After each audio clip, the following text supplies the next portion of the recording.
Olá, boa noite. Amigos, essa é uma noite muito especial para a gente aqui, especialmente para os alunos que estão participando deste júri simulado. Nós estamos aqui com o segundo júri realizado na casa. Esse júri, em relação ao anterior, ele ganha em dimensão, ele ganha em tamanho, basta ver o número de presentes que aqui estão.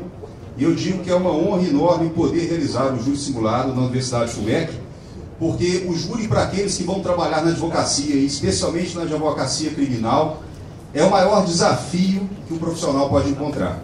E hoje esses alunos aqui, num ambiente, vamos dizer assim, seguro, num ambiente controlado, eles terão essa experiência que é a experiência mais radical. E, na verdade, essa experiência, ela ganha em beleza, porque nos dias atuais, em judiciário terceirizado, onde muitas vezes o que se vê são decisões proferidas por assessores, por estagiários de juiz, o júri ele ganha o corpo da democracia. Porque o júri popular é aquele júri em que os 7 jurados que estarão sentados aqui para julgar, eles de fato vão decidir, e se entenderem bem, decidem bem, e se entenderem mal, decidem mal. E é curioso compreender, porque o júri, na realidade, ele é um rompimento. O júri ele surge, na realidade, como uma forma de romper o julgamento pela vontade para trazer o julgamento pela razão. A primeira manifestação do júri, e a doutrina se debate muito sobre isso, quando surgiu, o júri, na realidade, ele surgiu, segundo a maioria dos autores, em 1215, no Concílio de Latrão. Qual era a ideia ao se criar o júri? Queria-se acabar com a tal das ordalhas, juízos de Deus. E como é que funcionavam as ordalhas dos juízos de Deus? Escolhesse um sacerdote e caberia a essa pessoa, como se fosse um enviado divino, decidir a vida de um semelhante. Mas ele decidia como preposto de Deus. Ora, esse julgamento, muitas vezes, o que se observava? Se condenava uma pessoa com base em provas completamente irracionais, mandava um caboclo andar sobre brasa quente, se o pé saísse intacto, ele era absolvido, se saísse queimado, ele era condenado. Perceberam o absurdo disso e resolveram, não, a partir de agora, quem julga o semelhante é o seu semelhante. Só que era o momento de tirar o fardo das costas de Deus, porque cabia a Deus julgar, através do seu representante, e transferir para os homens. E aí escolheram um número simbólico para assumir essa tarefa, um número simbólico de juízes. 12 seriam os jurados. Então a primeira formação do júri era com 12 jurados. E esses 12 jurados simbolizam o quê? Na religião cristã. Os 12 jurados simbolizam os 12 apóstolos. Porque quando se reuniram na Santa Ceia, se fez presente a luz do Espírito Santo, a clareza. Então o júri ele surge com essa beleza. É o lugar onde se busca a razão, onde se busca o entendimento, no julgamento de um semelhante. E este processo especial que nós escolhemos para o júri simulado é um processo marcante. Nós vamos trazer aqui para vocês o caso dos irmãos Naves. O processo original ele foi resgatado, então os alunos estudaram por ele, e esse processo ele traz um tempero, porque ele traz todos os ingredientes que fazem um bom julgamento. A dúvida probatória, muitas vezes, provas contraditórias, confissões, e ao final os jurados terão que decidir. E o mais interessante, quem decidirá o destino novamente dos irmãos Naves? Serão vocês. Então vocês que estão aqui na plateia, hoje serão sorteados para compor o conselho de 7 jurados que ali está. Então esse sorteio vai ser feito daqui a pouco, há uma lista dos inscritos, nós já temos alguns nomes aqui, será feito o sorteio, e assim que for feito o sorteio, sortearemos 15 inicialmente. Eu vou pedir que esses 15 jurados se dirijam até aquelas 15 cadeiras reservadas que ali estão, ao lado direito, e logo depois a acusação e defesa selecionarão 7 jurados para participarem do conselho de sentença. E esses jurados, de fato, definirão aqui o destino dos irmãos Naves. Então, dito isso, eu vou passar agora ao início dos trabalhos, para que os alunos aqui que tiveram esse trabalho monstruoso, estão aqui realmente ansiosos, talvez mais ansiosos que o professor, para poderem expor aqui o trabalho da defesa e da acusação. Então eu agradeço a todos e vamos iniciar os nossos trabalhos.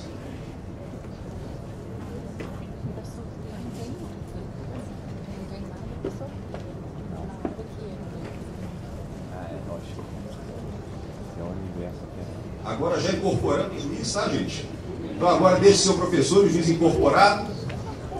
Boa noite a todos. Agradeço a presença de todos aqui presentes. Nós estamos iniciando aí mais um trabalho aqui do nosso Tribunal do Júri, iniciando mais uma sessão.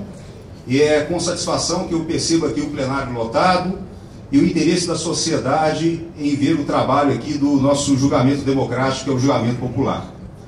Então, neste momento, eu dou abertura aos trabalhos do nosso Tribunal do Júri e vou passar agora a chamada dos jurados sorteados. Se nós tivermos um número mínimo aqui de 15 jurados, o nosso júri será iniciado. Então, para isso, eu peço agora à escrivã que faça o sorteio dos jurados já inscritos. Por gentileza, escrivã. Gabriela Marcos. Presente. Então, vamos ao próximo. Matheus Melo Assis. Matheus Melo. Presente. Levante a mão, por gentileza, Matheus. Por gentileza, Matheus, se dirija até a cadeira dos jurados. Tairine Elis Pires.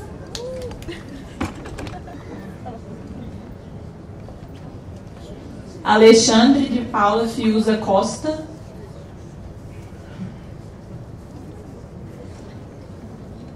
Maria Cristina Gomes.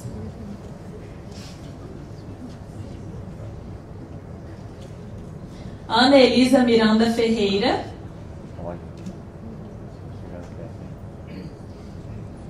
Gabriel Góes Rosa. Washington Juliano. Isabela Ramos Marinho.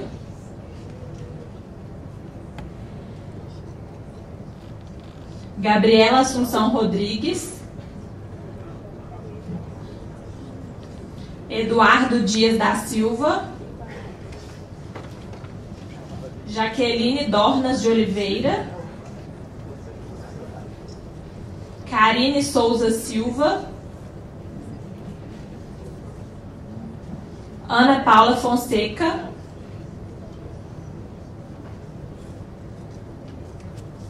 E Alice Araújo Alves.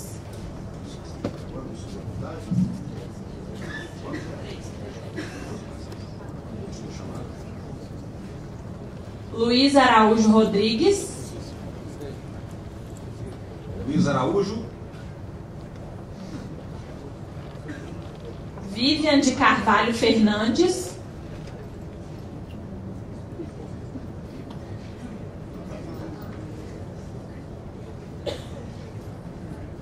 Aline Simão de Paula.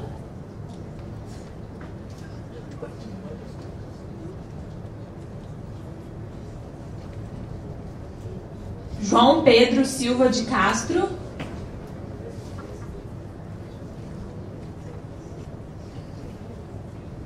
Ismael Marques de Souza. Almir Teixeira.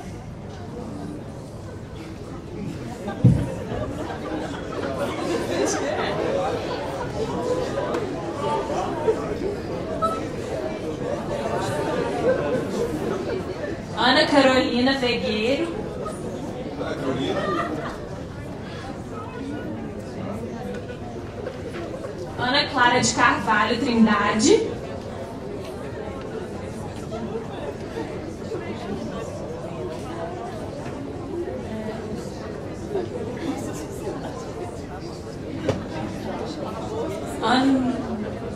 Ana Cristina Bonfim Machado.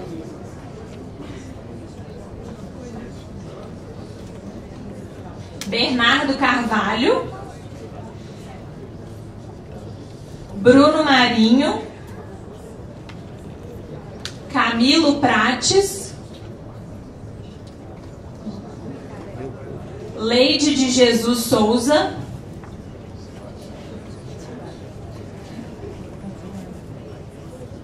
Laís Mascarenhas.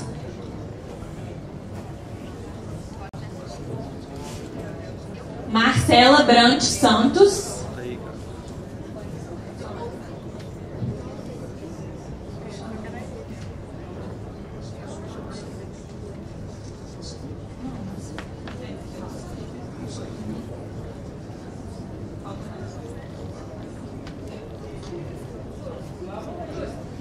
Cristiane Pimenta.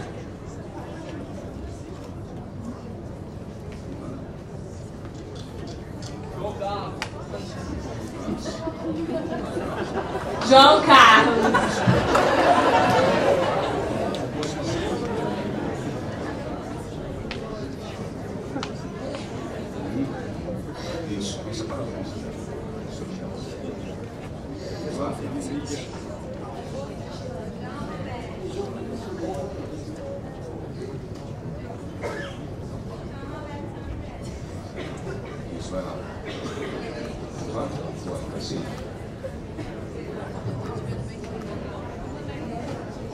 Feito o sorteio dos 15 jurados, número mínimo para compor o conselho de sentença, declaro instalada a sessão deste Tribunal do Júri nos termos do artigo 463 do CPP. E já informo a todos que será submetido a julgamento o processo que a Justiça move contra os irmãos Sebastião José Naves e Joaquim Naves, que são acusados dos seguintes fatos. Narra a acusação que Benedito Pereira Caetano teria se hospedado na casa do réu Joaquim Naves, com a finalidade de ficar lá para posteriormente fechar um negócio envolvendo a compra de arroz de sua propriedade, que estava depositado no armazém Antônio Lemos e Filho. Joaquim era sócio de Benedito em um caminhão, e após Joaquim ter fechado o negócio com Antônio Lemos e Filho, e descontar o cheque de 90 contos e 48 mil réis, foram eles os acusados, Sebastião, Joaquim e Benedito, no dia 29, para uma festa de inauguração na Ponte do Veloso. Os irmãos Naves convidaram a vítima para ir até a cidade de Uberlândia logo depois, e no caminho da Ponte do Pau Furado, sobre o Rio das Velhas, para o caminhão que estavam, segundo a acusação, a pretexto de beber água. Neste instante, após a vítima descer do caminhão, Sebastião José agarra a vítima e Joaquim Naves, que já havia preparado um laço e uma corda, enforca a vítima. O dinheiro que a vítima trazia consigo foi colocado numa lata e depois eles enterraram aproximadamente 500 metros do local. A imputação que se faz a eles é de homicídio qualificado pelo recurso que dificultou a defesa, traição e motivo torpe, além da qualificadora da asfixia. Eu peço agora que a oficial de justiça, por gentileza, realize o pregão para confirmar se os réus estão presentes. Irmãos Sebastião José Naves e Joaquim Naves.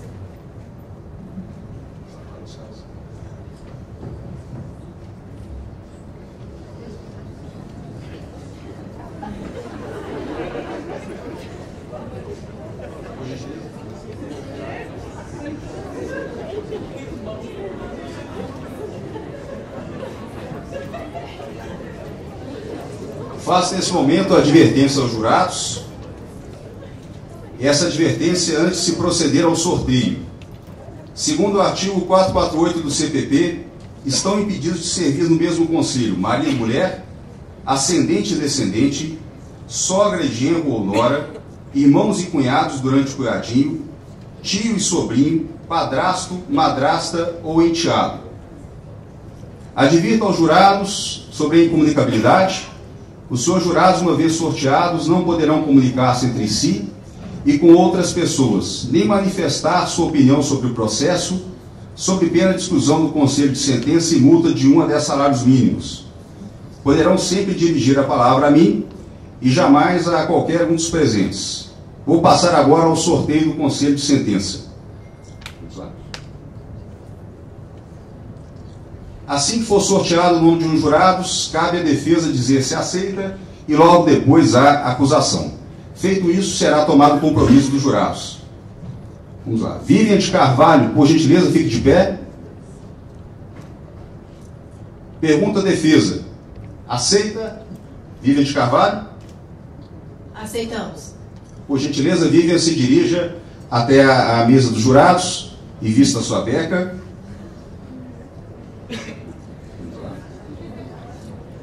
Mariane Elis, né? Não, Tairine Elis, perdão, por gentileza, defesa, aceita? Aceitamos. Acusação? Aceitamos. Vamos lá. Matheus de Melo Chaves, defesa? Aceitamos. Acusação? Aceitamos. Alice Araújo, defesa? Aceitamos. Acusação? Negamos. Alice, obrigado pela presença. Jaqueline Dornas, diga a defesa. Aceitamos. Acusação? Aceitamos. Washington Juliano, diga a defesa. Aceitamos. Acusação? Não, peraí, Diga a defesa. Aceita? Recusamos. Maria Cristina Lopes, diga a defesa. Aceitamos. Diga a acusação. Recusamos. Ismael Marques, diga a defesa. Recusamos. Vamos lá. Almir Teixeira, diga a defesa. Aceitamos. Almir, diga a acusação. Aceitamos. Laís Mascarenhas, diga a defesa. Aceitamos. Laís Mascarenhas, diga a acusação. Aceitamos. João Carlos, diga a defesa. Recusamos. Bora, João, vem pra cá. Bora, João.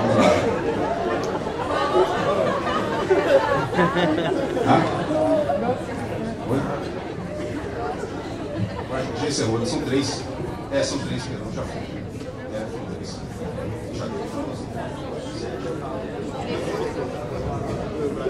Falta um? Não, mais um. Vamos lá. Porque são três. Então, perdão. Eduardo, agora já foi limitado as recusas. Então, Eduardo, por gentileza.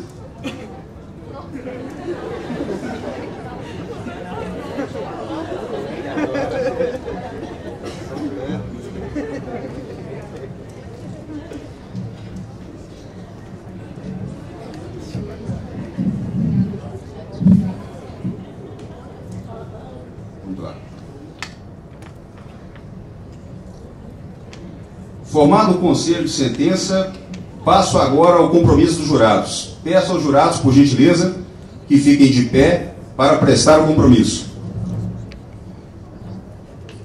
Vamos lá, todos. Todos, por gentileza. Vamos lá. Em nome da lei, concito-vos a examinar esta causa com imparcialidade e proferir vossa decisão de acordo com a vossa consciência e os ditames da justiça. Leia o jurado, por gentileza. O jurado vai dizer, assim o prometo.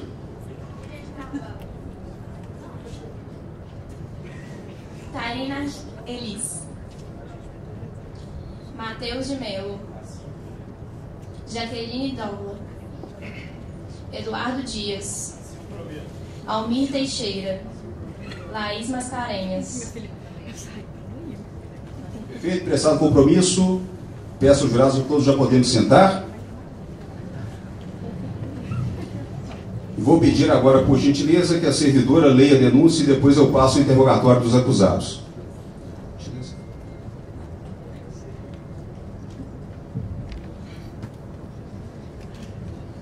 O promotor adjunto, usando das suas atribuições legais, vem, à vista das investigações policiais juntadas, oferecer denúncia contra os indivíduos Sebastião José Naves e Joaquim Naves Rosa, não qualificados pelo fato delituoso que passa a expor.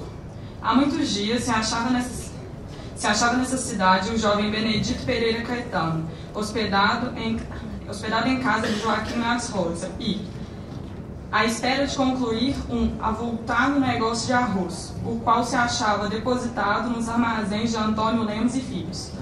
Os indicados Joaquim Naves Rosa e Sebastião José Naves são irmãos, sendo que Joaquim Naves Rosa era sócio da vítima em um caminhão e Sebastião acostumado a trabalhar para a vítima e para o seu próprio irmão.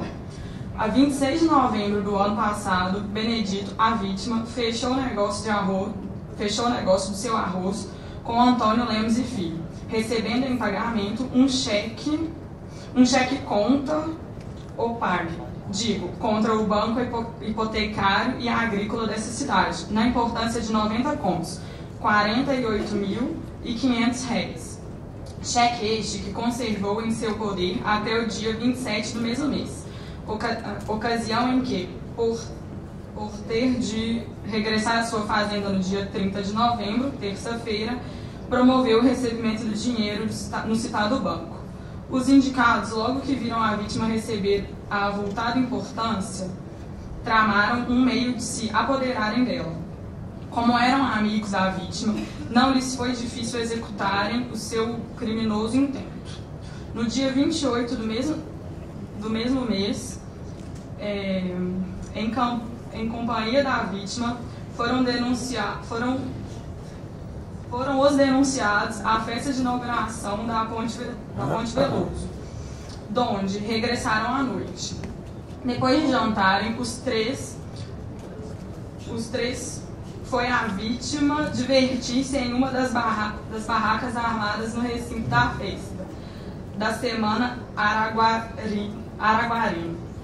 Os indiciados, depois de consertarem o plano de manterem Benedito a fim de se apossarem do seu dinheiro, o esperaram até alta madrugada, quando a vítima, de volta para a casa, foi por eles convidada a dar um passeio à vizinha cidade de Uberlândia. Foi o convite aceito, tendo os três tomado o caminho pertencente à vítima e ao denunciado Joaquim Naves Rosa, partindo então para Uberlândia. Chegados à ponte do Pau Furado, sobre o Rio das Velhas, às 3 horas mais ou menos da madrugada, onde pararam o caminhão, ali desceram a convite dos denunciados, sob o pretexto de beberem água, colocando-se estes em posição de mais facilmente perpetrarem o crime. Joaquim Naves Rosa, para enforcar a vítima, levava uma corda de 1 metro, mais ou menos, de comprimento e, para guardar o fruto do roubo, uma lata de soda vazia. No momento exato, Sebastião José Naves agarra a vítima pelas costas, enquanto Joaquim Naves Rosa, que já havia preparado um laço na corda, a enfia no pescoço da vítima, puxando-a violentamente. Neste instante, Sebastião solta a vítima e segura em uma das extremidades da corda para auxiliar o seu irmão no estrangulamento da pobre indefesa vítima. Verificada a morte desta, revistaram-na e tiraram o dinheiro que ela trazia sobre as suas cuecas, amarrado em um pano. Assim praticados a morte e o roubo, tomaram o cadáver, um segurado na cabeça e outro nos pés, atirando as correntezas do Rio das Velhas. Incontinente, voltam ao caminhão e regressam a essa cidade, tendo antes parado no caminho, por ordem de Sebastião José Naves, a fim de enterrarem a lata com o dinheiro roubado, o que fizeram a uns 500 metros mais ou menos da estrada de automóveis que vem a esta cidade. Aqui chegados, dirigiram-se para as suas casas, onde chegaram às 5 horas mais ou menos da manhã. No mesmo dia, às 7 horas mais ou menos, com o ofício de despistarem as autoridades, saíram os indiciados à procura de sua vítima, mostrando-se muito incomodados com o seu desaparecimento. À vista do exposto, os denunciados Sebastião José Naves e Joaquim Naves incorreram nas sanções do artigo 121, parágrafo 2º Inciso 1º, homicídio qualificado pelo motivo torpe. Inciso 3º, homicídio qualificado pela asfixia. Inciso 4º, homicídio qualificado pela dissimulação. Lida a denúncia, passa o interrogatório dos acusados. Chamo o Sebastião Naves, que se aproxime por gentileza. É o microfone aqui. Sebastião Naves, eu vou ler, a denúncia foi lida para você. Você será interrogado agora e tem o direito de usar o direito constitucional de ficar em silêncio, sabendo que o silêncio não pode importar nenhum prejuízo para você. Então, a primeira pergunta que eu faço é se a acusação procede, a acusação é verdadeira. Não. Foi lido para você que você, no dia 29 de novembro de 37, teria se deslocado até a Ponte do Veluso e lá estrangulado a vítima Joaquim Benedito Pereira Caetano, utilizando de uma corda. O fato é verdadeiro? Não, jamais faria isso. A quem que você imputa essa acusação de homicídio qualificado contra a sua pessoa? Doutor, eu realmente não sei, mas irmão, a gente só é trabalhador, o primo estava ficando lá na casa nossa e ele saiu e depois não voltou. Nós ficamos muito preocupados com ele, saímos para procurar, inclusive nós que fomos até a polícia, mas eu não sei porque ele está acusando a gente. Aqui no processo consta a confissão de vocês em alguns momentos, em 2 momentos processuais. Há a confissão em que vocês narram com detalhes este enforcamento da vítima. O fato procede? A gente confessou por conta de algumas coisas que aconteceram na delegacia. Eles levaram nós dois, eu e meu irmão, como eu te disse, a gente não sabia por quê. Eles levaram, torturaram a gente, fizeram coisas assim com a gente, com nossas esposas, nossa mãe, inclusive minha esposa perdeu um filho, nós perdemos um filho. E a gente se viu, depois de uma tortura imensa, obrigado a confessar dessa maneira, mas nós é inocente e eu tenho certeza que isso vai ficar provado hoje. Eu pergunto à acusação se tem alguma pergunta a fazer ao réu.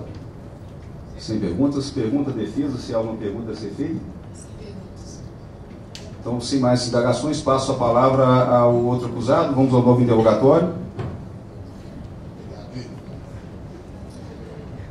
O senhor ouviu a denúncia, a imputação de homicídio qualificado pelo recurso de tutor-defesa, motivo torpe, asfixia e quebra da confiança. Eu pergunto ao senhor, sabendo que o senhor tem o direito de ficar em silêncio, e o silêncio não pode ser interpretado a seu desfavor. A imputação é verdadeira? Não, senhor, não é não. É uma injustiça que estão fazendo com a gente, não é verdadeira não.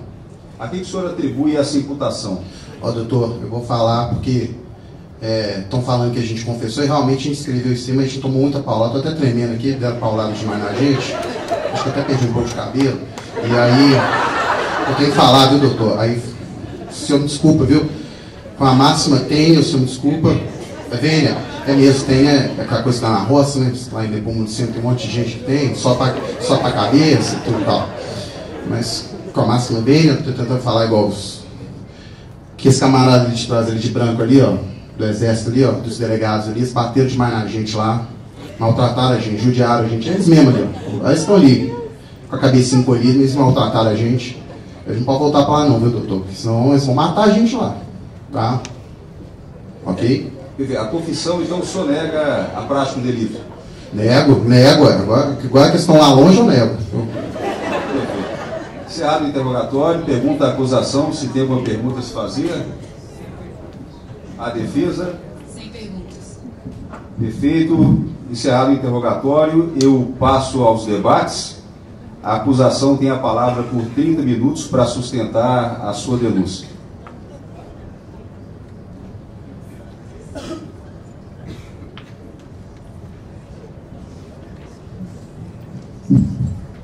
Tribunal do Júri, boa noite. Com grande satisfação que o Ministério Público se faz hoje presente nessa sessão de julgamento a fim de defender os interesses do Estado em prol da sociedade. Primeiramente, gostaria de dirigir os cumprimentos aos serventuários e ao excelentíssimo doutor juiz Guilherme Orlando, presidente desse egrégio tribunal do júri. Aos ilustríssimos membros do Ministério Público, incessantes e destemidos defensores da justiça, com os quais tenho a honra de dividir os trabalhos nesta noite.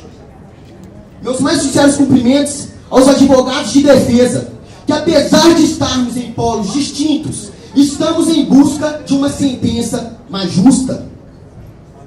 Cumprimento também os senhores réus, o senhor Joaquim Naves Rosa e o senhor Sebastião Naves Rosa, hoje sob julgamento, deixando bem claro que os membros do Ministério Público não têm nada contra pessoas dos réus. Todavia, estamos aqui em busca de justiça. Por fim, nossas saudações aos mais importantes nesse tribunal.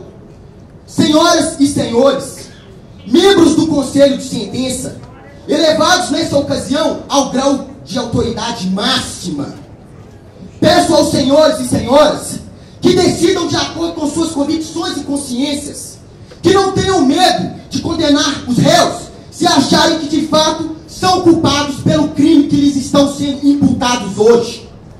Os senhores e senhoras representam a sociedade, assim sendo, têm papel fundamental nesse julgamento. Senhores jurados, eu vou dizer uma coisa que vocês já sabem. O mundo não é um grande arco-íris. Nunca foi. E todos nós, todos, estamos sujeitos a nos deparar com pessoas nefastas, pessoas ruins. O homem, o ser humano, é capaz de grandes truculências contra o seu próximo para obter poder, para obter dinheiro, para obter fama. Faço menção aqui ao grande filósofo do século XVII, Thomas Hobbes, que dizia: o homem é o lobo do próprio homem. Repetindo, o homem é o lobo do próprio homem. Isso acontece, senhores jurados, porque é inerente ao ser humano a cobiça. Por causa da cobiça, o ser humano é capaz de grandes atrocidades contra o seu próximo. E por causa disso, muitas pessoas já sofreram e ainda sofrem traições. Faço menção aqui a um caso histórico de traição, o caso de Júlio César. Júlio César foi traído pelos senadores que participavam do seu governo, a fim de tirá-lo de lá para obter o poder que ele tinha. Até então, nada muito incomum. No mundo estamos sujeitos a encontrar inimigos que querem o nosso poder, querem o nosso status social, querem a nossa casa, o nosso carro, querem a nossa vida. E podem ter certeza que eles não terão nenhum tipo de motivo para não fazer isso. Ok. Agora, continuando esse caso, dentre esses senadores que conspiraram contra Júlio César, no período primeiro antes de Cristo, no século I antes de Cristo, dentre esses senadores, senhores jurados, estava o seu filho que se chamava Marcus Brutus. Seu filho. Ele estava entre os seus algozes. O complô resultou na morte do imperador. E no momento em que o imperador viu o seu filho entre esses senadores, nos momentos das apunhaladas, ele proferiu uma frase que muitos de vocês aqui talvez já tenham ouvido. Até tu, Brutus, filho meu. Se pensarmos na carga valorativa que essa frase traz, podemos ver que ela tem uma surpresa, que ela tem decepção pela pessoa vítima da traição. Faço referência a esse caso, senhores jurados. Por que eu faço?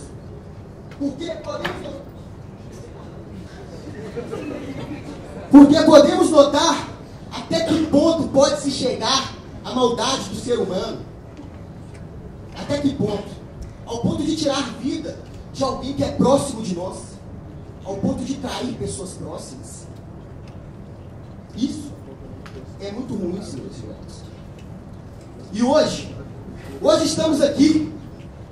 E hoje temos a oportunidade de fazer, vocês, na verdade, têm a oportunidade de fazer justiça, senhores jurados. E essa justiça só será alcançada se os senhores condenarem aqueles 2 assassinos ali presentes. Esses 2 assassinos que agiram de forma ardilosa e premeditada, agiram de forma truculenta contra o seu primo. Seu primo. Olha o ponto que se chegou. Tudo isso por conta de 90 mil contos de réis. Tudo por dinheiro. Uma vida vale 90 mil contos de réis? Eu acho que não. Eu acho que não. E o que é pior, senhores jurados, o que é pior é que esses monstros eram parentes consanguíneos da vítima, primos. Primos. E essa vítima com certeza tinha carinho por eles. Essa vítima com certeza gostava deles. Essa vítima tinha afeição. Essa vítima que sofreu esse atentado, que foi morta, com certeza os amava. E eles se deixaram levar pela ganância. Eles se deixaram levar para obter para si o que é de outro, que é o significado de cobiça. Obter para si o que é de outrem. Tudo para obter do seu primo que não era deles. E um crime ainda terrível que choca a sociedade. Choca a sociedade na medida é que é um crime de tortura. Na medida que é um crime de tortura. Um crime de tortura é lento. Um crime de tortura é doloroso. Não é rápido. Não é instantâneo. É muito ruim. Foi muito ruim o que esses senhores fizeram. Nós, membros do Ministério Público, ficamos realmente chocados. E senhores jurados, a gente nunca espera que pessoas próximas de nós nos traiam. Como eu falei no começo do meu discurso, você ser traído por alguém que não é do seu ciclo de amizade, talvez seja uma coisa previsível, mas não é previsível pessoas próximas de nós nos traírem. Não é previsível. Isso não pode acontecer, temos que evitar isso. E hoje os senhores têm a oportunidade de realmente condenar esses 2. O senhor réu, com a Bíblia na mão, mas ele não vai escapar da lei dos homens, e nem da lei do divino, muito menos dela. Muito menos dela. Terminando as minhas considerações, passo a palavra para a doutora Jéssica Ribeiro, que irá trazer com riqueza de detalhes os fatos desse crime horrendo. E posteriormente os outros membros do Ministério Público trarão também os fatos e o embasamento jurídico onde enquadra esses 2 assassinos presentes aqui hoje. Assim termina. Boa noite a todos. Excelentíssimo doutor juiz, excelentíssimos jurados. Entendamos, pois, os fatos. Estamos hoje, nessa noite, para o julgamento destes 2 réus aqui presentes. Estes 2 homens que, por crueldade, por cobiça, tiraram a vida de um homem inocente, por dinheiro, senhores. Sebastião, conhecido como um vadio, e Joaquim, endividado. E se apropriaram do dinheiro de um homem inocente. Homem inocente este, chamado Benedito. Um homem trabalhador, dedicado e que tinha um apreço muito grande pela família. Acontece, senhores, que Benedito, após muita dedicação, finalmente finalizaram um grande negócio. Venda de sacas de arroz, que lhe renderia uma grande quantidade de dinheiro. Neste momento, imagino que já teria despertado a cobiça destes 2. Benedito era um homem desconfiado, não confiava em todos. E além de sócio dos irmãos que trabalhavam com o caminhão, mais do que sócio e um vínculo profissional, eram amigos, como foi dito pelo caro colega, primos, e mais do que isso, dormiam sobre o mesmo teto. Benedito se hospedara há 6 meses na casa de Joaquim. Sabendo desta grande venda, esses dois já perpetraram o plano. Benedito, como eu disse, um homem desconfiado, no dia 27 de novembro do ano passado, resolveu retirar o dinheiro do banco.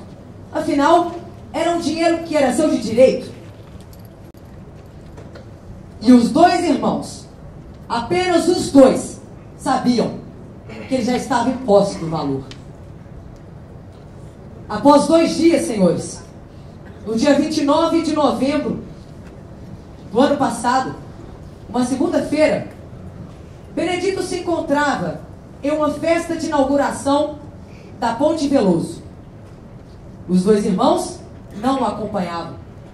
Estavam em casa, premeditando os próximos passos, eu imagino. Quando Benedito retorna para casa, no final daquela noite, recebe um convite um tanto quanto suspeito, eu diria. Os irmãos o convidaram para que naquela mesma madrugada pudessem ir até Uberlândia. Benedito, envolto de uma confiança, imagino que não deve ter pensado 2 vezes em aceitar o convite. E foram os 3, naquela mesma madrugada, com o caminhão, até o destino pretendido.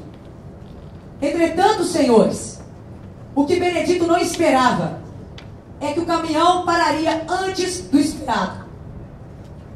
Os irmãos, sobre a ponte do Pau Furado, sobre o Rio das Velhas, alegavam que estavam sentindo sede e resolveram os 3, então, descer até as margens do rio. Margens desse rio, que seria palco dessa trágica e cruel história, desse trágico e cruel crime, senhores. Benedito, então, foi surpreendido pelos dois, foi agarrado, sufocado. E não para por aí, caríssimos. Depois de retirarem o último suspiro daquele pobre homem, revistaram o corpo, até encontrarem o que tanto queriam.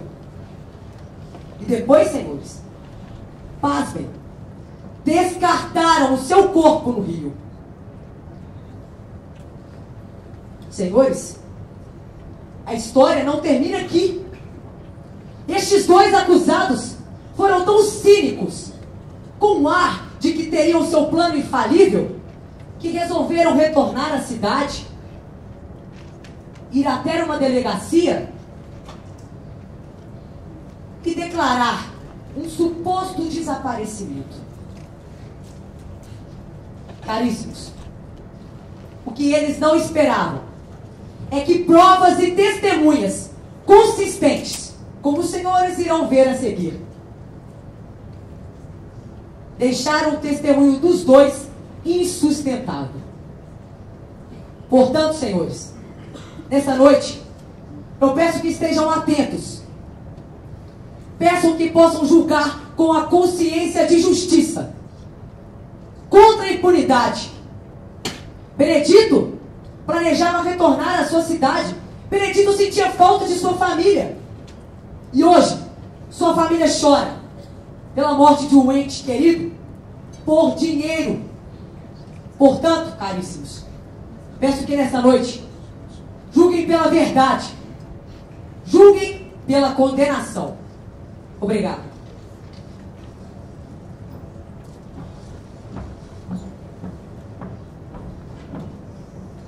Boa noite. Boa noite. Boa noite. Faço os cumprimentos proferidos pelos meus colegas, os meus. Venho aqui com o intuito de desvendar os depoimentos nos autos, principalmente dos 2 réus aqui presentes. O senhor Sebastião Naves afirma que no dia 28 de novembro do ano passado, em companhia de seu irmão, e de Benedito, foram até a inauguração da Ponte do Veloso. No momento em que a vítima estava com a quantia referente de dinheiro da venda de grãos. Afirmou também que retornaram no início da noite, no qual se separou do seu irmão e de Benedito local onde a vítima estava hospedada.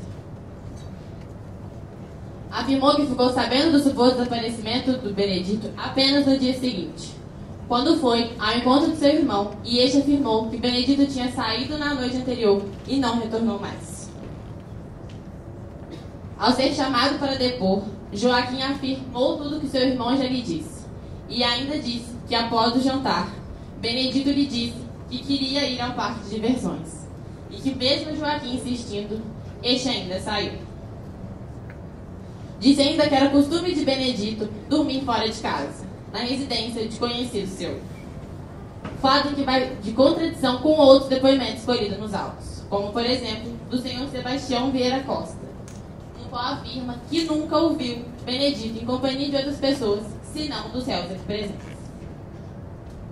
Conforme o relato do depoente, afirmou que quando acordou, notou que Benedito não estava em casa e foi em busca de notícias. Uma das testemunhas, mais especificamente o senhor Guilherme Malta Sobrinho, disse que na madrugada do dia em questão, viu um caminhão, na madrugada, andando pelas ruas de Araguari. Um caminhão amarelo, e que era o caminhão de Joaquim. Outro depoimento, o senhor João Cardoso, afirma que às 5 horas da manhã, viu os dois réus andando de caminhão pelas ruas de Araguari. O que nos leva ao fato de que a senhora Antônia Rita de Jesus, esposa de Joaquim, mentiu em seu depoimento, pois essa afirmou que Joaquim foi ao parque de diversões. Que Benedito foi ao parque de diversões, mas Joaquim estava doente e este permaneceu em casa.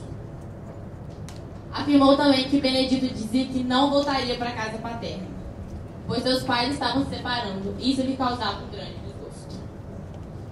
Fato que vai completamente em contradição com o depoimento colhido do pai da vítima, do senhor João Pereira da Silva, em que afirma ter recebido uma carta de seu filho, no qual dizia que voltaria para casa em breve, mesmo que tivesse que vender os grãos a qualquer preço. Em um depoimento colhido, conhecido popularmente como José Prontidão, disse que na segunda-feira em Uberlândia foi abordado por um indivíduo. Esse indivíduo lhe pediu trabalho e assim o aconteceu. Na quarta-feira, momento em que o indivíduo parou de trabalhar, ele disse que estava em busca de uma carona para Uberaba ou São Paulo. O depoente lhe deu uma dica e nunca mais o viu. Dias depois, foi chamado novamente para depor José Prontidão, onde este afirma que o seu depoimento anterior era falso e que Joaquim lhe procurou pedindo que mentisse, que depois lhe recompensaria. Fato que já nos mostra que o réu tentou encobrir suas atitudes. O réu Joaquim foi chamado novamente para depor, momento em que confessa a autoria do crime. Ele disse que na madrugada do dia 29 estava em companhia de seu irmão Sebastião, à espera de Benedito, esperando para ele fazer um convite, a ida a Uberlândia, a caminho da ponte de Pau Furado. Pararam no caminho apenas para beber água. Momento em que Benedito desceu para beber água e virou de costas, Joaquim já introduziu a corda em seu pescoço, com o auxílio de seu irmão, e o asfixiaram. Benedito foi ficando sem forças, ajoelhando até que chegou a falecer. Eles pegaram a quantia de dinheiro da vítima, o jogaram no Rio das Velhas e depois pegaram o caminhão. Apenas no caminho para a cidade, eles pararam, para Sebastião poder enterrar o dinheiro. Chegando à cidade, às 5 horas da manhã. Retornando então ao depoimento de João Prontidão, já falou que ele viu a vítima 5 horas da manhã. Que eles viram os acusados 5 horas da manhã andando pela cidade. O caminho percorrido agora pela acusação foi totalmente com o intuito para mostrar para os senhores que há uma rede de mentiras infundada nos depoimentos e que os réus tentaram encobrir as suas atitudes. O fato dos irmãos arquitetarem a simulação de preocupação, irem na polícia, fazerem a denúncia, é só mais uma atitude para se safar, pois eles sabiam que todas as suspeitas recairiam sobre eles. Na primeira audiência, a senhora Ana Rosa pediu a palavra, e esta afirma que, assim como seus filhos, foram torturados. Porém, Joaquim na primeira audiência, negou e falou que ele foi o autor do crime mesmo, assim como Sebastião. Os senhores serão submetidos a alguns quesitos. Eu gostaria de brevemente explicá-los. O primeiro e o segundo quesito são referentes à materialidade e à autoria do crime. O primeiro quesito pergunta se a vítima Benedito foi asfixiada com uma corda. E como os réus são confessos, não há nem o que manifestar. Eles afirmaram que o modus operandi utilizados por ele foram uma corda. O segundo quesito seria justamente sobre se o réu concorreu à prática do fato. E como eu já afirmei, eles são confessos. Então, vamos prosseguir. Os senhores serão questionados também se os réus devem ser absolvidos. Diante dos testemunhos aqui expostos, que possuem veracidade, pois não há qualquer margem de coação ou tortura, podemos dizer que não tem como absolver os réus aqui presentes. Serão indagados também se os senhores reconhecem alguma causa de diminuição de pena. Como esquerda da acusação, eu vou me abster. O modus operandi e a redução de capacidade da vítima está nos quesitos também, onde é questionado se o crime foi cometido por meio da asfixia e se foi demonstrada falsa amizade pela vítima. Benedito, de boa fé, foi num passeio até Uberlândia, acreditando que os réus eram seus amigos. Mas, de maneira premeditada, os réus já planejaram assassiná-lo, devido à quantidade de dinheiro que este carregava. Entrando, então, no último quesito, que pergunta se o crime foi cometido por motivo torpe, com a intenção de vantagem pecuniária. Como a doutora Jéssica já afirma, os dois réus aqui presentes, um era vadio e o outro tinha sérios problemas financeiros. Então a necessidade, mais o dinheiro que a vítima carregava, fez com que eles tomassem essa atitude. Porém, tal atitude não é justificada. E um crime como tal estamos presentes, por motivo de abuso de confiança e motivo pecuniário, devem ser punidos. Obrigada. Terminada a palavra da acusação, eu passo a palavra à defesa para expor as teses defensivas que tem a propor para o plenário do Tribunal do Júri.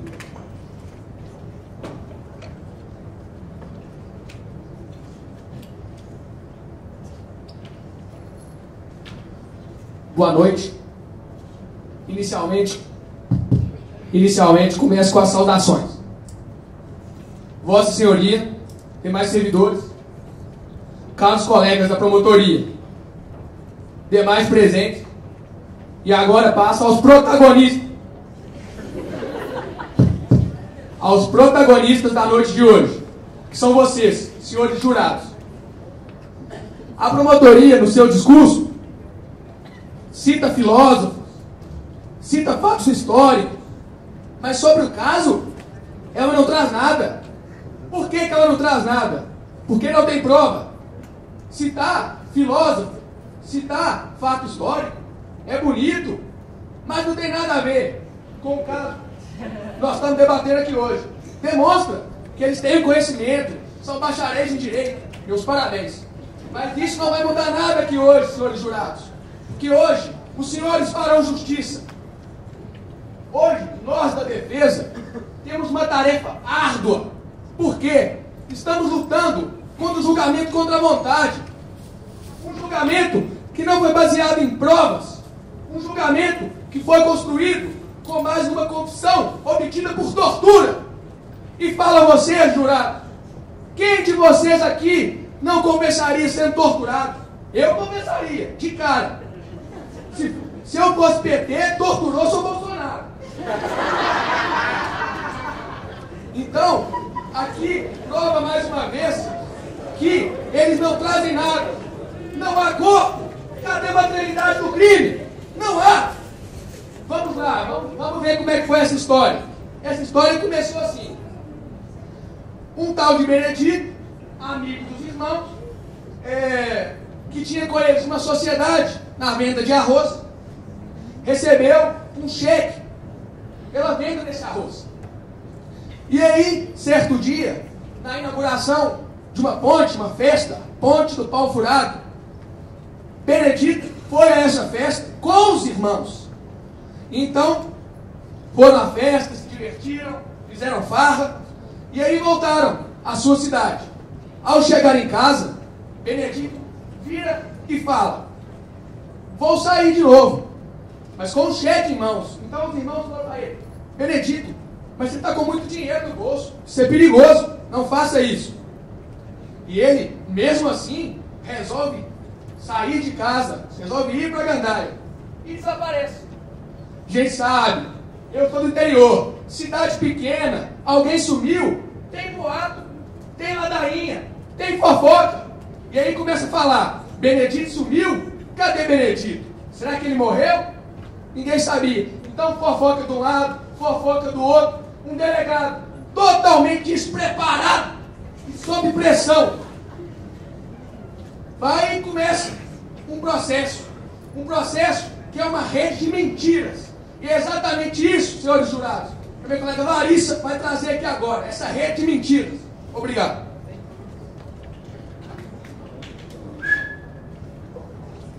Reforço aqui meus cumprimentos já feitos pelos meus colegas. Senhores jurados, boa noite. Essa rede de mentiras citada pelo meu colega, como é que ela se deu? Eu quero apresentar aqui para vocês algumas situações para que vocês reflitam. A primeira história contada, qual que foi? A primeira história contada desse processo? Benedito foi a uma festa com os irmãos, a festa da ponte, depois eles retornaram. Os irmãos retornaram para casa.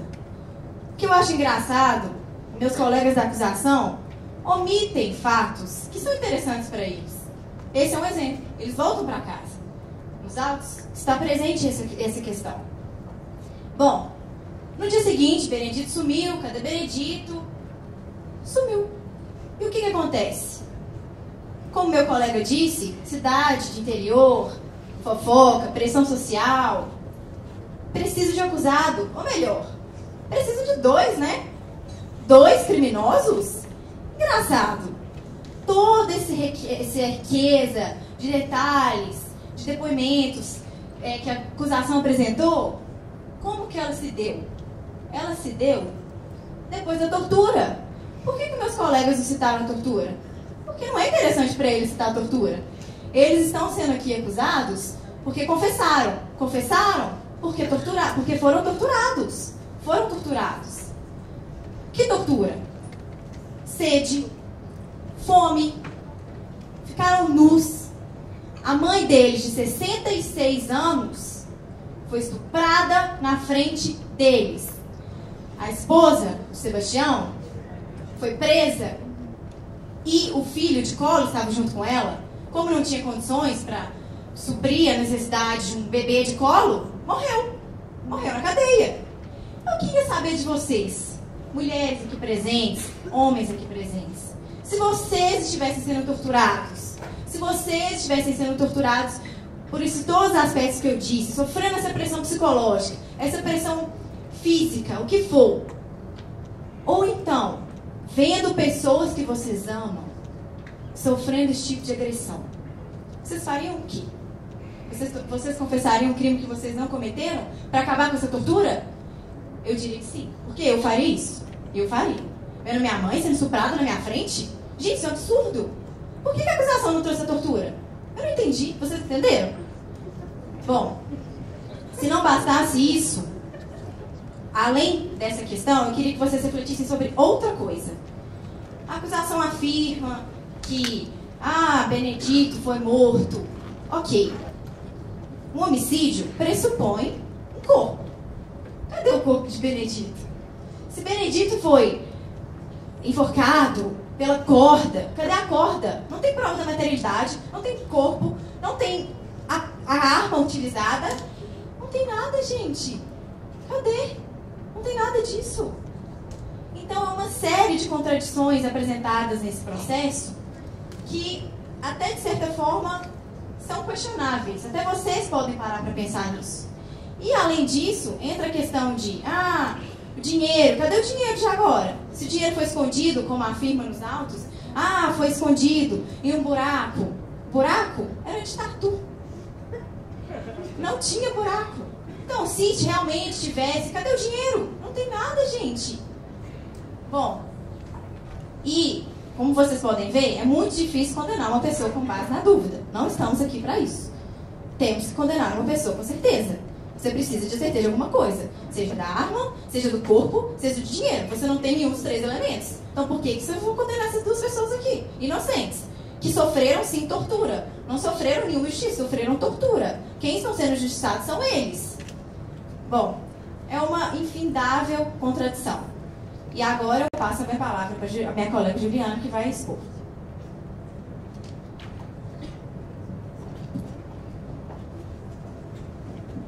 Boa noite a todos. Senhores jurados, meus colegas já apresentaram uma série de motivos pelos quais os réus devem ser absolvidos hoje. Como todos sabem, no processo penal, para que alguém seja condenado, deve necessariamente existir o juízo de certeza. Porque sem o juízo de certeza, o acusado tem que ser absolvido. É o princípio do indúbio pro réu. Na dúvida, absolve. Trago então uma reflexão para vocês. As provas desse processo trazem o juízo de certeza?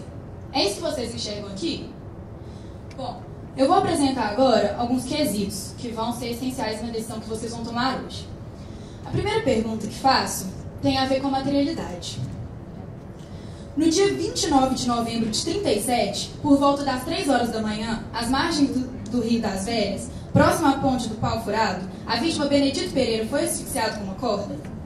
Veja bem, a principal prova de um crime de homicídio é o corpo. Mas cadê o corpo? Cadê o corpo do Benedito? Não foi encontrado. Como que vocês podem afirmar, aliás, como vocês podem condenar uma pessoa por um crime de homicídio se o corpo não foi encontrado? Olha, se vocês respondem que sim para essa pergunta, que houve um homicídio, estarão condenando esses 2 por um crime que nem mesmo existiu.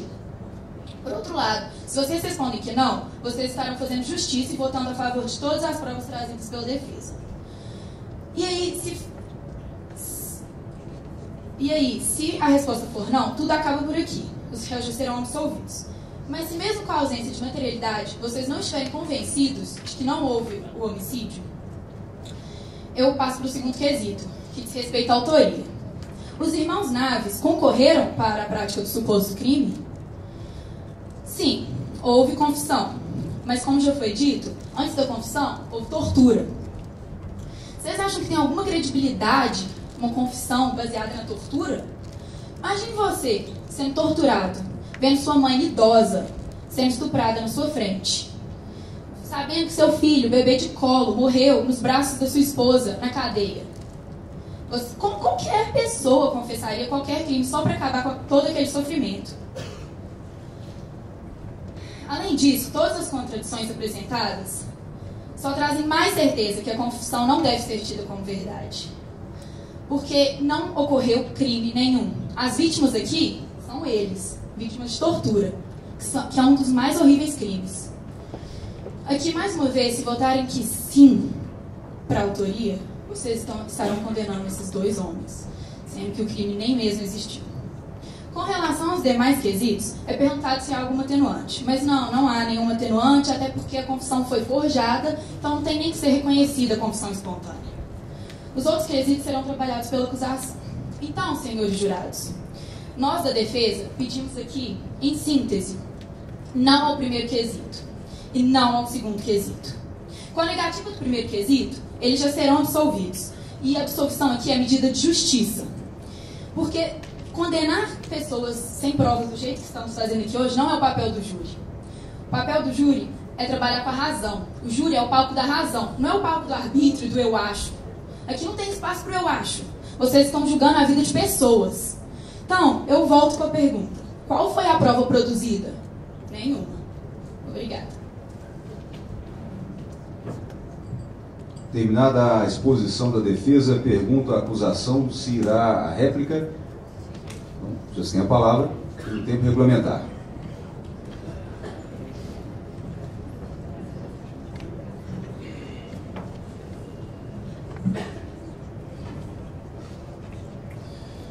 Primeiramente, eu gostaria de reforçar os cumprimentos feitos aos integrantes da defesa, ao eminente magistrado, aos meus colegas do Ministério Público e principalmente aos caros membros do júri.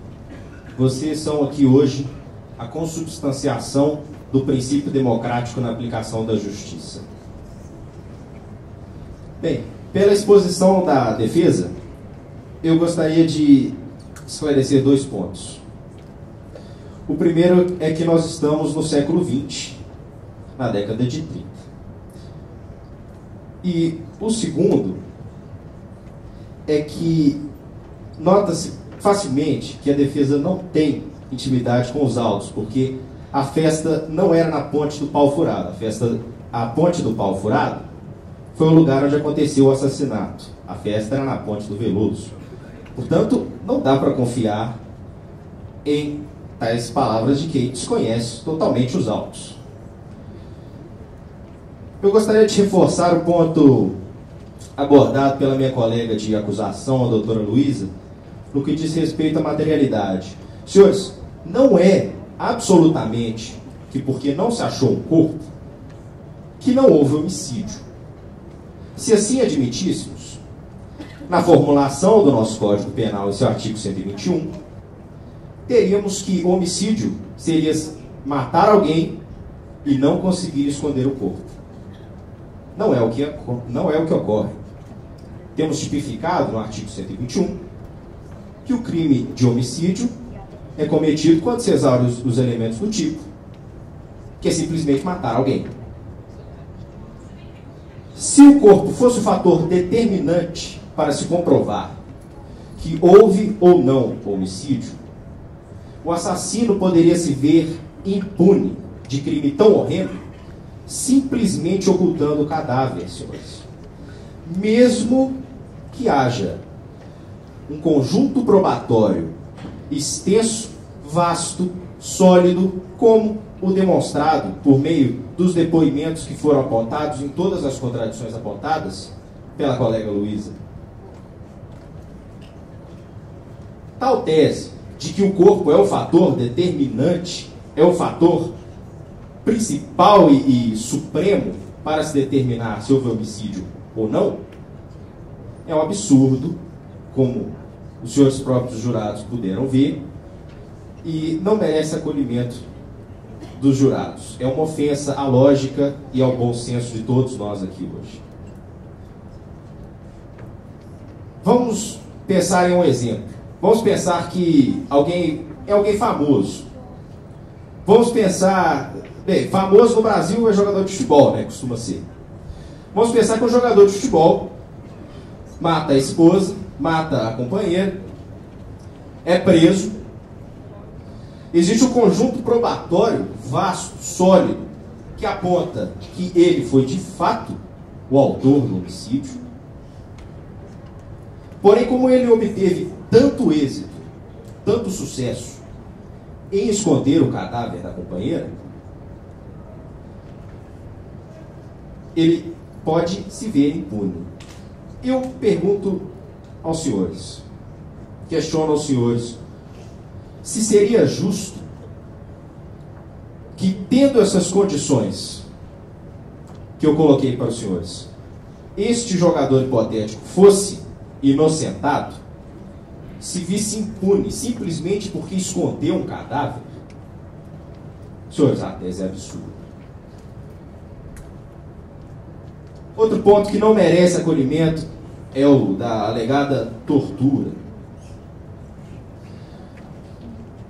Senhores, eu convido os senhores a analisar comigo a folha 25 dos autos, em que há um depoimento do réu Joaquim, em que ele declara minuciosamente e sordidamente,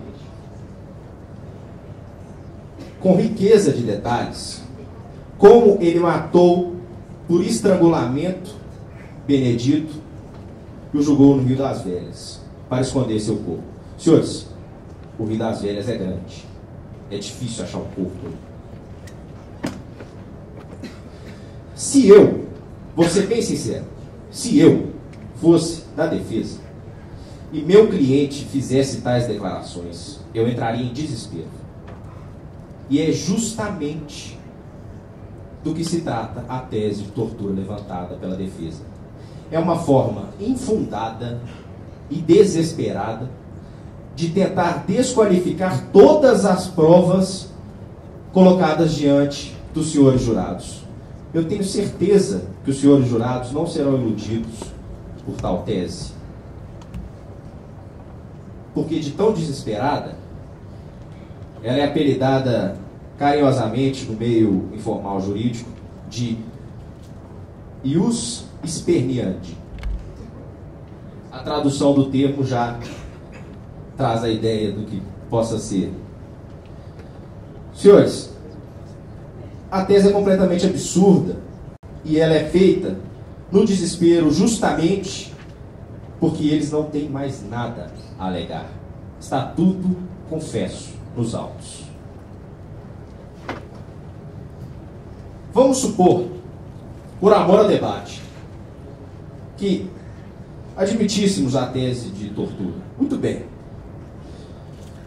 Se os réus foram de fato torturados, porque em nenhum momento dos autos, e os senhores podem observar isso diante dos vossos olhos, porque em nenhum momento foi pedido exame de corpo de delito em Joaquim, que foi supostamente torturado, porque em nenhum momento foi pedido exame de corpo de delito na mãe, que alegadamente torturado.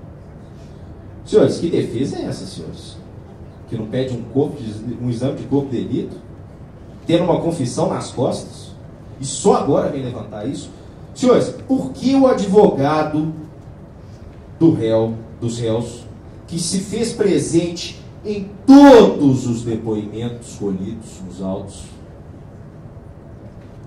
por que ele nunca se insurgiu contra a alegada coação? Só agora veio isso? É de levantar suspeita. Senhores, perguntem em qualquer presídio 3 coisas: se eles não deveriam estar ali, se eles são inocentes do crime que cometeram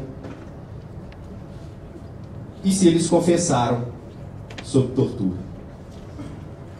A resposta será óbvia, a menos que vocês estejam em um manicômio judiciário.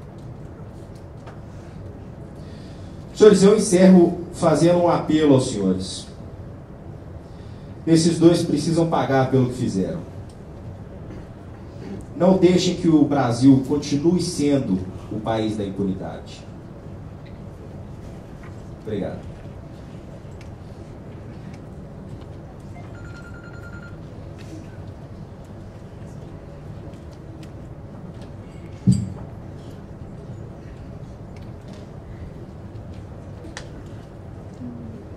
Boa noite a todos. Quero os cumprimentos feitos pelos meus colegas do Ministério Público. Boa noite. Agora dirijo minhas palavras aos juízes de fato da noite, as pessoas mais importantes que darão o veredito. Bom, muita coisa já foi falada. Eu vou falar um pouco do por que eu peguei esse caso. Para mim, assassinato é algo pessoal. Para mim, é o pior crime que alguém pode cometer na vida é tirar a vida de um outro ser humano. Uma vez que a vida é um direito absoluto. Estes 2 personalidades débeis, os senhores podem acompanhar nos autos, sempre que um é um vadio, não trabalha, não estuda, e o outro leva consigo o peso de uma vida totalmente endividada.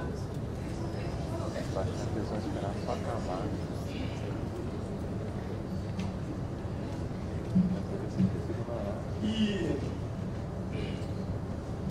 minha parte hoje vai ser bem rápido. Os senhores do Ministério Público já passaram o caso, vocês já ouviram os detalhes, já sabem o que aconteceu. Os 2 armaram de maneira sórdida este crime. E a minha parte é basicamente passar os quesitos dos senhores, tentar ler e tentar responder da forma mais clara possível. A primeira pergunta: no dia 29 de novembro de 1937, por volta das 3 horas, às margens do Rio das Velhas, próximo à ponte do Pau Furado, a vítima Benedito Pereira foi asfixiada com uma corda? Essa pergunta diz respeito à autoria do crime. Sim, apesar de não ter o artigo 167 do Código de Processo Penal, ele prevê que, na ausência de vestígios, na ausência de corpo de delito, perdão, por não haver vestígios, é claro que não tem vestígio. O corpo foi jogado no rio, o peixe vai achar o corpo. e a prova testemunhal desses dois e da mãe, doutora Rosa, poderá suprir esta falta. A segunda pergunta: os réus concorreram para a prática do fato respeito à materialidade? Sim, concorreram para a prática do fato. Os dois armaram friamente junto este assassinato, inclusive de maneira torta. A terceira pergunta: os jurados absolvem o acusado? Essa pergunta é uma brincadeira, é óbvio que eles podem ser absolvidos. Só se a gente pegar a nossa Constituição da República, o nosso Estado Democrático de Direito, e rasgar. Porque agora eles vão permitir o assassinato. Vamos voltar a retroceder para a época da barbárie. Tudo bem, eles podem ser absolvidos. A quarta pergunta: os jurados reconhecem alguma causa de diminuição de pena ligada pela defesa? Bom, meus colegas defensores vão tratar disso de uma forma mais profunda, mas eu já adianto que não. O tipo penal do artigo 121, que descreve matar alguém, no seu parágrafo 2º, inciso 2, tem uma qualificadora que é tipo torto, fútil, que é o caso. E o inciso 4, emboscado, que também é o caso, uma vez que, enquanto Joaquim distraía a vítima, Sebastião deu a volta no Flório 8, perdão, e enforcou a vítima até o momento que ela caiu de joelhos no chão, já morta. A quinta pergunta: os réus cometeram um crime por meio de asfixia com o emprego de uma corda?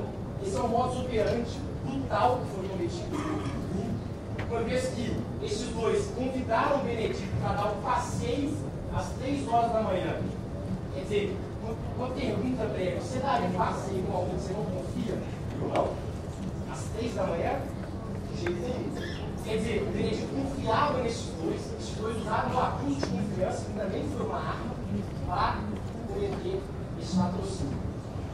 A sexta pergunta: os réus, dissimulando a sua intenção homicida, demonstrando falsa amizade pela vítima e a convencendo a acompanhar no passeio, reduziu a sua capacidade de resistência? Sim. Tratei um pouco disso na quinta pergunta. A boa-fé de Benedito tem que ser levada em conta. A vítima que foi assassinada tinha os dois na maior estima, tanto que eles se tratavam por primos. É um modo de mostrar o tanto que eles eram próximos.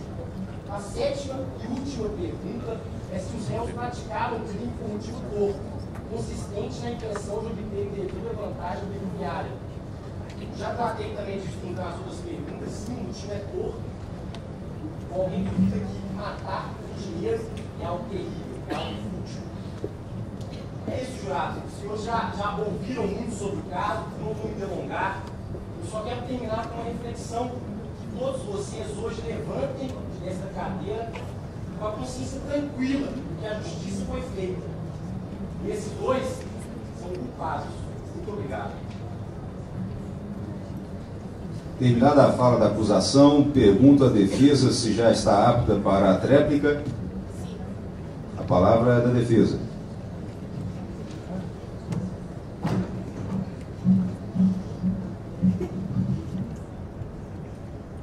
Primeiramente, boa noite a todos aqui presentes, excelentíssimo juiz, excelentíssimo jurado. Bom, eu vou começar respondendo ao meu colega de acusação. Ele falou de exame de corpo de delito, mas nós estamos em 37. Não existe. Isso, não há isso em 37.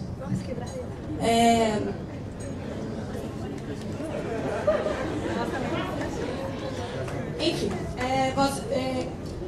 meus colegas de acusação insistem em usar a confissão, que já provamos que foi mediante tortura. Mas os réus confessaram sim. Réus esses que são homens trabalhadores, honestos e simples. Mas a acusação simplesmente resumiu eles em vadios e endividados. Portanto, vamos analisar de forma um pouco mais crua a confissão do suposto crime. A Ponte do Pau Furado fica a alguns quilômetros de Araguari. E a história é a seguinte. Vou repetir a historinha só para a gente seguir uma linha de raciocínio. Os irmãos saíram na companhia de Benedito, foram até a ponte do Pau Furado, desceram até o Rio das Velhas para beber água e asfixiaram ele com uma corda, jogaram ele no rio, voltaram para o carro, andaram mais 500 metros, esconderam o dinheiro e voltaram para a cidade. Lembrando que na confissão consta que eles saíram da cidade às 3 horas da manhã e retornaram às 5. Portanto, eles teriam apenas...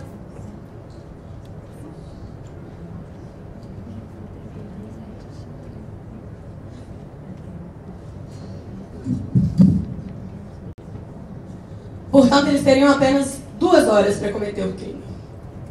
Eu trouxe aqui para vocês um mapa mostrando a distância da cidade de Araguari.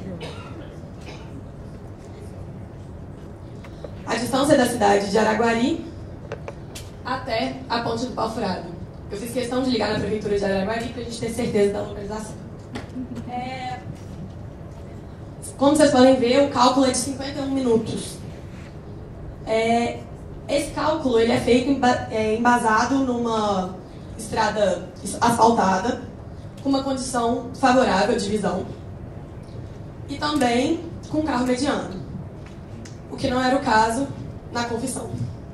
Na confissão, era de madrugada, a estrada não era asfaltada, em 1937, e eles tinham um Ford V8, eles dirigiam um Ford V8. Você ainda tem seu caminhão?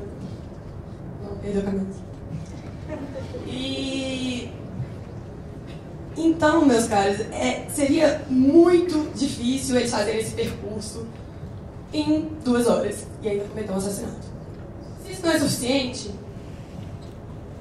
eu trouxe também um livro de medicina legal que mostra para vocês um pouco sobre a asfixia. A asfixia, ela, para chegar a óbito, ela demora de 10 a 15 minutos para acontecer, o que torna um pouquinho mais difícil ainda esse meio de assassinato na confissão. Portanto, meus caros, eu só quero te fazer uma pergunta. Ele questionou o corpo, mas quem garante que Benedito não vai entrar por essa porta agora mesmo?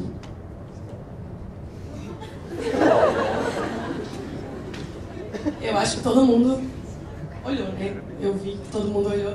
Então, se vocês mesmo acreditam nisso, como é que vocês podem condenar uma pessoa? Nem vocês têm certeza da morte do Benedito. Ninguém aqui tem. Às vezes ele realmente só cansou, estava endividado, foi embora e não quis dar satisfação. Ou às vezes ele desapareceu e a gente está perdendo tempo aqui com esses dois, podendo procurar o real assassino ou sequestrador ou o que seria. Então, vocês estão aqui hoje para fazer justiça. E lembrem-se que o julgamento é sempre na razão. A gente não pode colocar nada acima da razão, porque é por isso que esse julgamento existe. É por isso que vocês estão aqui. O júri existe para isso. Então, reitero meu pedido de justiça para vocês. Obrigada, boa noite.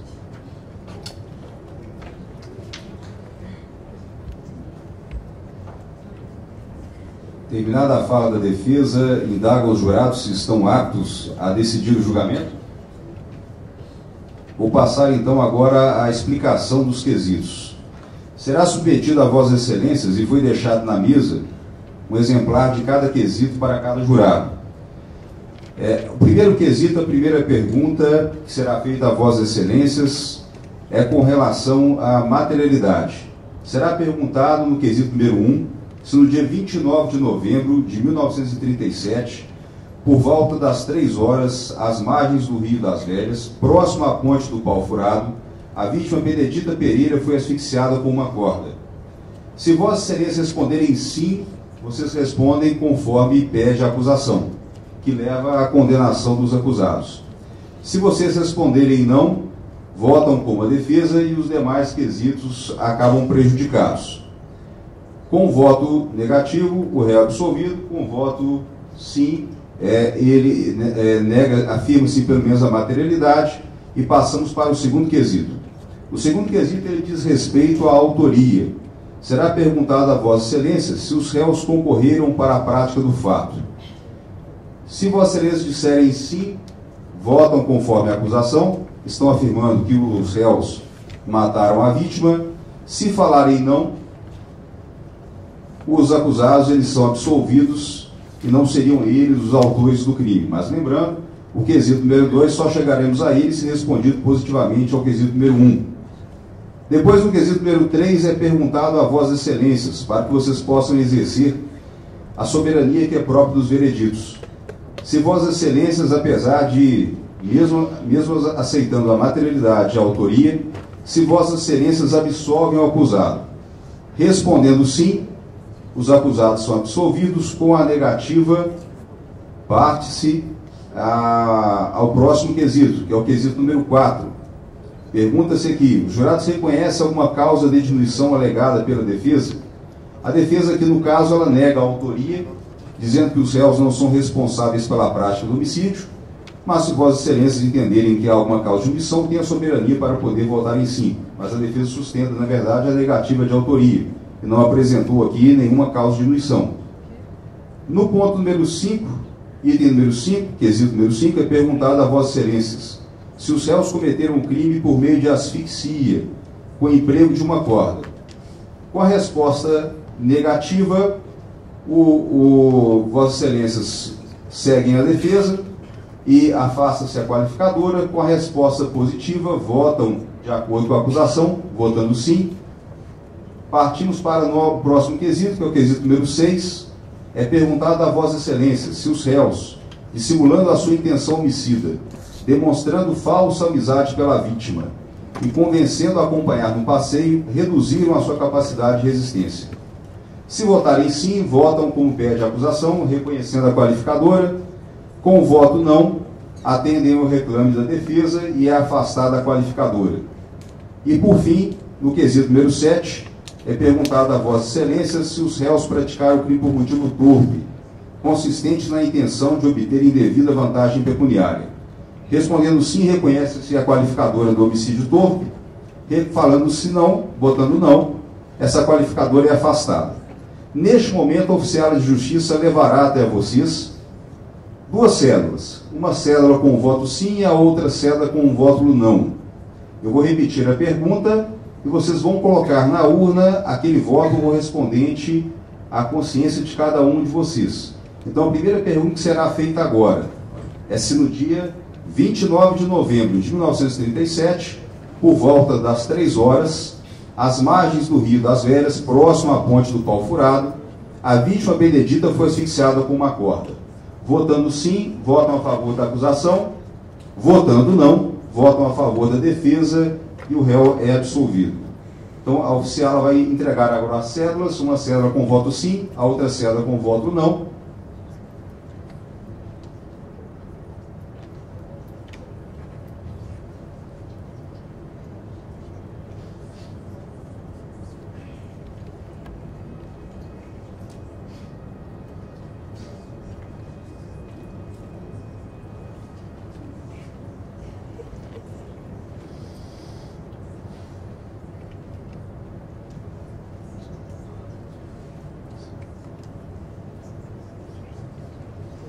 Perfeito, senhores jurados, agora a oficial vai recolher o voto de vocês. Então, vocês colocarão na urna, por gentileza,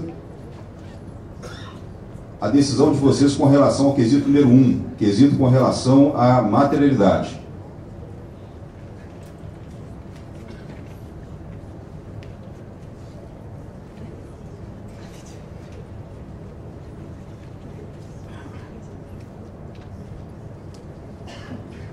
Passando agora à contagem dos votos, eu tenho um voto não,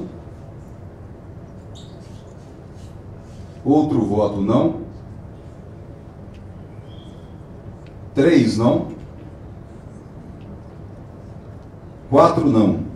Pela maioria de votos negativos, aqui não há mais necessidade de seguir na conferência dos demais votos, porque com 4, por maioria de votos, os jurados decidiram que, pela votação do quesito número 1, que não há prova da materialidade do crime, ficando prejudicados os demais quesitos. Em razão da votação, por maioria de votos, 4 votos não, os acusados estão absolvidos da imputação que foram feitas a ele de homicídio triplamente qualificado.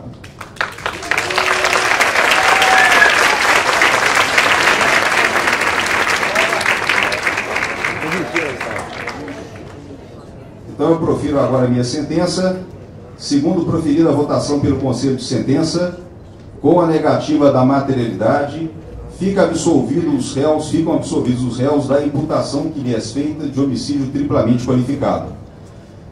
Desde já publicada a minha sentença, e a acusação, se desejar, já poderá apresentar o recurso com relação à minha decisão. Agradeço a todos os presentes pela participação do nosso júri simulado. E agora uma palavra, já encerrando aqui o nosso júri, e aí vou passar a palavra à nossa coordenadora, mas antes, algumas palavrinhas do professor que vos fala.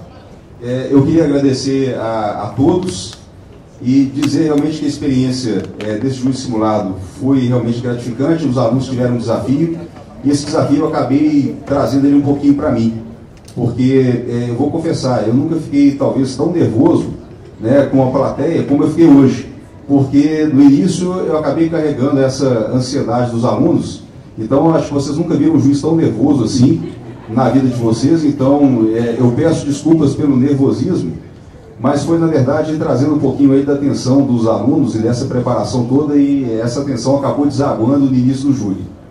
Mas eu agradeço aqui aos alunos, porque realmente enfrentaram um desafio e conseguiram expor aqui, né, no tempo que tiveram, um processo muito complexo, né?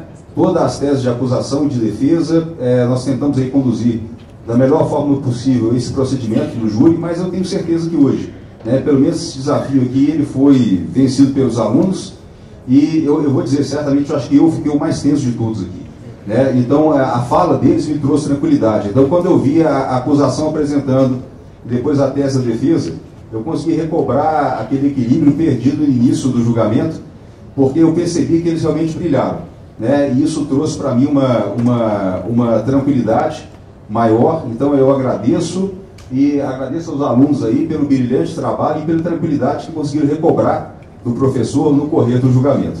Tá? Obrigado a todos. Passo a palavra à coordenadora, professora Silvana.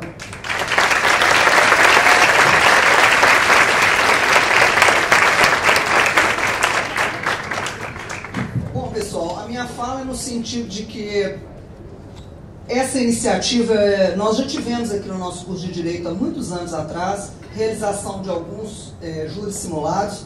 Teve um que acabou dando um problema, acabamos fazendo o júri simulado, eu e o Guilherme, porque chegou na hora, os alunos desistiram de fazer, e nós tivemos que fazer porque a plateia se encontrava, nós tínhamos chamado os alunos de outros cursos, das outras unidades. E para que o evento não acontecesse, lembra, Guilherme? Nós acabamos fazendo um julgamento simulado, nós dois. Acho que eu fui até acusação, não é a primeira vez da minha vida. Mas enfim, então para dizer aos senhores que eu fiquei extremamente muito bem impressionado com todos vocês que sustentaram. É uma surpresa positiva de uma forma que vocês não podem imaginar o tanto. Parabéns a vocês, eu me sinto arrepiada de fato com o brilhantismo de cada um.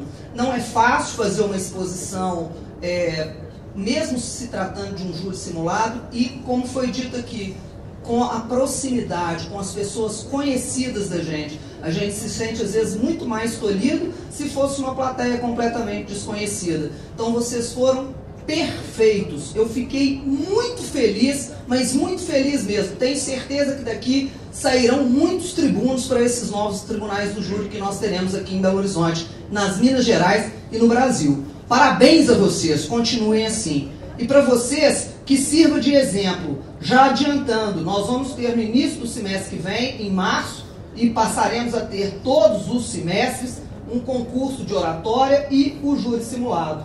E isso é importante que todos vocês tenham condições de participar, porque teremos também as Olimpíadas de conhecimento da área civil, penal, trabalhista, área empresarial. Então nós vamos ter mais atividades na faculdade para que vocês tenham condições de demonstrar as suas habilidades pessoais e desenvolver. Muita gente fala assim, eu não vou mexer com esse trem de júri, que isso é muito chato. Você não sabe, você nunca fez. O primeiro dia que você fizer, você vai agarrar nesse trem, mas nunca você vai querer saber de direito empresarial nem tributário. Aposto com vocês. Tá? Aposto com vocês isso, porque esse trem é bom demais da conta. Isso pica a gente, não larga a gente mais nunca.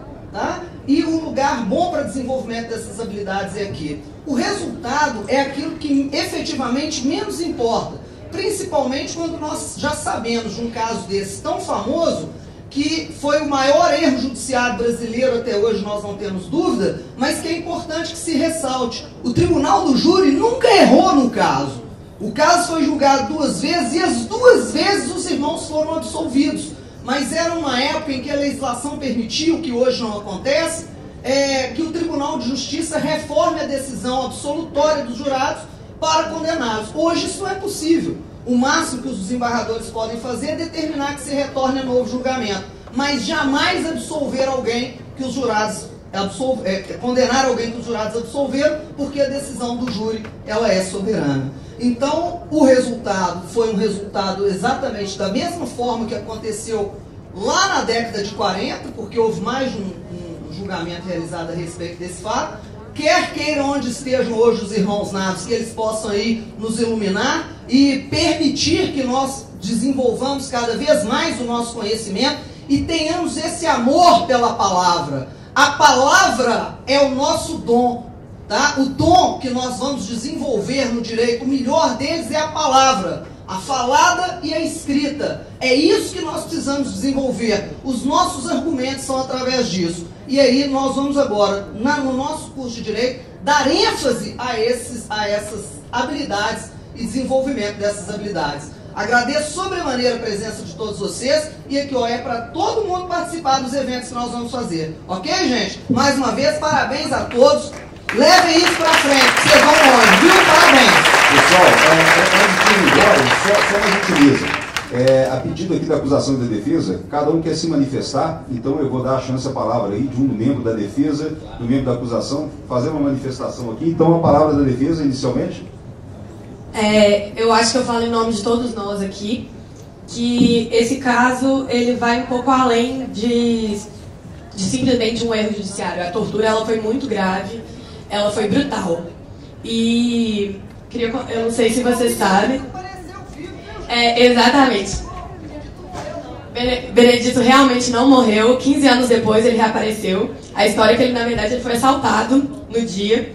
E o tal do dinheiro dele foi roubado. E ele ficou com medo e fugiu. E aí ele reaparece 15 anos depois. Mas já era tarde demais. O Joaquim morreu na cadeia. Ele perdeu um filho. Uma família inteira foi desmantelada.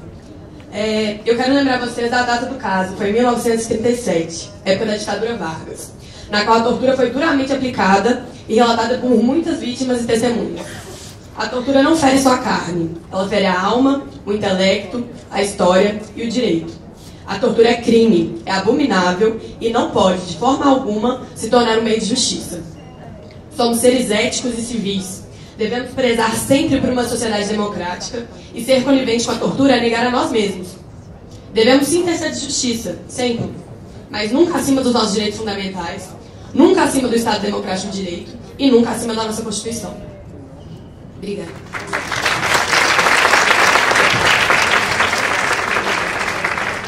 Eu queria agradecer principalmente ao professor Guilherme, que nos apoiou desde o início a fazer esse júri. Várias vezes a gente pensando em desistir, ele, não, vamos lá, eu saio do escritório, vou ir ajudar vocês para a gente treinar. E esse júri que ia ocorrer no primeiro semestre, né, professor? Aí por conta da crise dos caminhoneiros não ocorreu. A professora coordenadora Silvana Lobo também ajudou demais a gente. Fiquei até emocionado aqui com o que ela falou agora. Ela está sempre ajudando, sempre apoiando a gente. Vendo a maioria daqui eu conheço, não só daqui do júri simulado, mas vejo os corredores, troca ideia. O Ebert, por exemplo, a gente participa junto do diretório acadêmico, ver ele falando é uma coisa que, assim, me deixou super feliz. Ver a Luísa parece que floresceu ali falando a última fala, pedindo para o cara sair, todo mundo olhou, até eu olhei, que sabia que eu tinha que ganhar e não deu. E é isso, levar com o espírito esportivo, além de tudo, a gente é colega, muitos amigos. E quem me conhece sabe que eu não sou uma pessoa tímida, mas aqui eu fiquei assim, como o Guilherme falou, fiquei tremendo, fiquei muito nervoso mesmo. Mas assim, experiência ímpar, igual a Silvana falou também, que os próximos semestres com certeza vão ocorrer de novo. Então assim, encorajo vocês a participarem, muitos vão formar aí e vão dar espaço para as pessoas novas. E é isso. Muito obrigado. Amigos, então eu só tenho a agradecer aí a experiência. Realmente esse processo é um marco de um erro judiciário e infelizmente na década de 30, no ano que aconteceu, em julho de 1937, o júri tinha saído das garantias fundamentais. Então o júri, na verdade, no artigo 5º, ele é um direito fundamental, ser julgado pelo júri popular. Em 37 ele saiu da Constituição, ele não fazia parte do rol de direitos fundamentais, justamente na era Vargas. E o que é feito depois? Cria-se um decreto, um decreto-lei, para poder manter a competência do júri, apesar de não constar mais na Constituição, e esse decreto regulamentou como é que se daria o júri, e ele julgava crimes de latrocínio. É o nosso caso, como vocês repararam, não é propriamente um crime de homicídio, é o crime de latrocínio, porque mataram para roubar.